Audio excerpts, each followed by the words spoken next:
एक गांव में जहां समय की कद्र करना लोग भूल चुके थे, वहीं एक बूढ़ा व्यक्ति रमेश अपने अनोखे तरीके से लोगों को समय का महत्व समझाने की कोशिश करता था।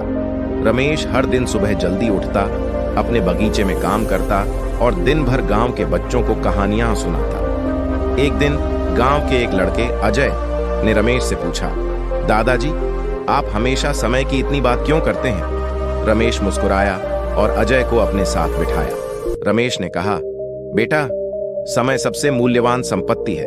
इसे लौटाया नहीं जा सकता, खरीदा नहीं जा सकता। आओ, मैं तुम्हें एक कहानी सुनाता हूं। रमेश ने एक पुराने समय की कहानी शुरू की। एक राजा जिसका नाम विक्रम था, अपने राज्य में समय की महत्ता को लेकर परेशान था।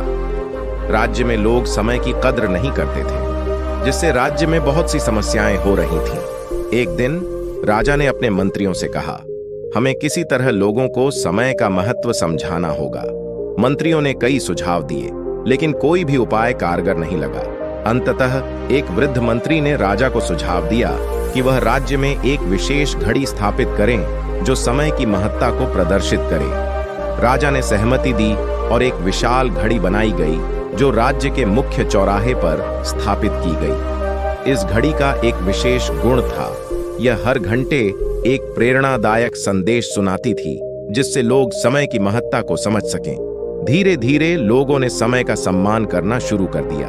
वे अपने कामों को समय पर पूरा करने लगे और राज्य में खुशहाली लौट आई।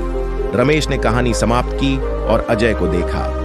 अजय की आंखों में चमक थी। उसने कहा, दादाजी, मैं भी समय की कद्र करूंगा और अपने दोस्तों को भी सिखाऊंगा। रमेश ने प्यार से अजय के सिर पर हाथ फेरा और कहा, यही तो मेरी कहानी का उद्देश्य था बेटा। अगर तुम समय का सम्मान करोगे तो जीवन में हर सफलता तुम्हारे कदम चूमेगी।